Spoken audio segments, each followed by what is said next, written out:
Bueno, el primer cómic que leí de Carlos Jiménez, vamos, yo debía de ser un crío. Hasta entonces, bueno, había leído muchísimos cómics. Había leído, lógicamente, los cómics de Bruguera. Había leído Tintín. Me encantaba Tintín.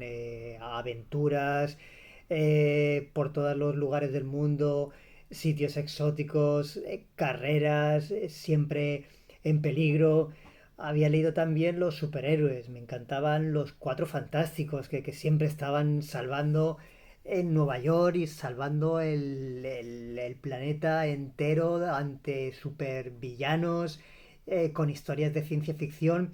Digamos que todo lo que había leído hasta ese momento eran grandes épicas, grandes aventuras. Y de repente, no sé por qué, creo que mi madre me llevó no sé dónde, ¿no? Que igual al Corte Inglés o algún sitio de estos, y en la sección de cómics había una recopilación de paracuellos.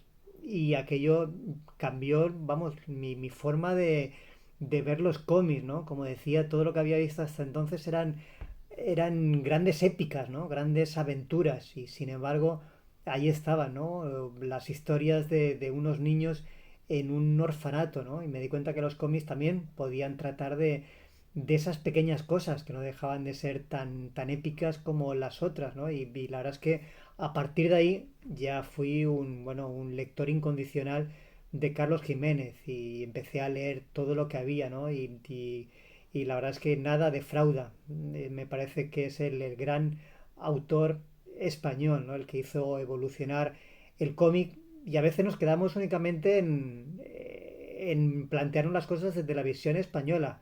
Pero yo creo que Carlos Jiménez trasciende más allá de ser el mejor autor español. Yo creo que es una revolución y un autor de referencia a nivel mundial.